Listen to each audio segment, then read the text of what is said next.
کچھ لوگ پوری زندگی دوسروں کو بدلنے میں لگا دیتے ہیں اور کچھ لوگ صرف خود کو بدل لیتے ہیں۔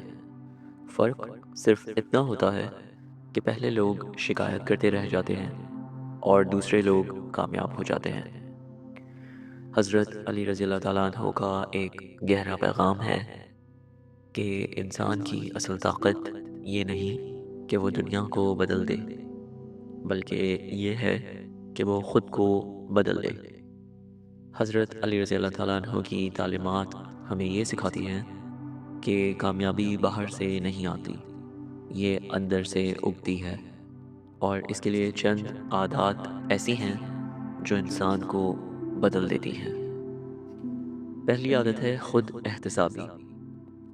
دوستو، اللہ کا خاص بندہ وہ ہوتا ہے جو دوسروں کی غلطیاں نہیں گنتا، بلکہ اپنی غلطیوں کو پہچاننے کی کوشش کرتا ہے۔ وہ ہر دن خود سے سوال کرتا ہے کہ میں کہاں غلط تھا اور کہاں بہتر ہو سکتا تھا، کیونکہ جو انسان خود کو سنوار لیتا ہے اللہ اس کے راستے سنوار دیتا ہے۔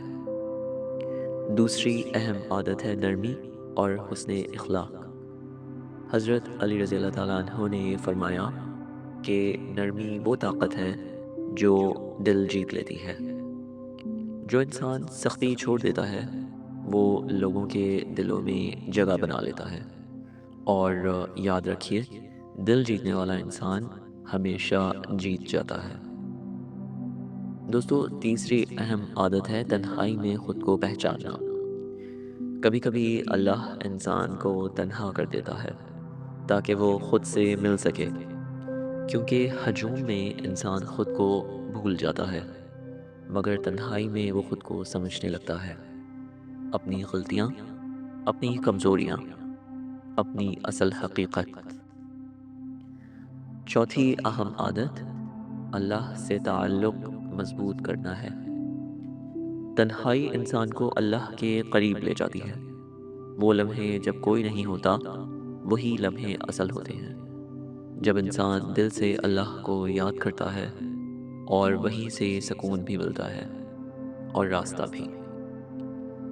دوستو، یاد رکھیے، کامیابی کوئی راز نہیں ہے، یہ عادتوں کا نتیجہ ہے۔ اگر آپ نے خود کو بدل لیا، اپنی سوچ، اپنا رویہ، اپنی نیت، تو آپ کی زندگی خود بخود بہتر ہو جائے گی، کیونکہ حضرت علی رضی اللہ تعالیٰ عنہ کا پیغام یہی ہے، جو انسان خود کو بدل لیتا ہے اللہ اس کی دنیا بدل دیتا ہے۔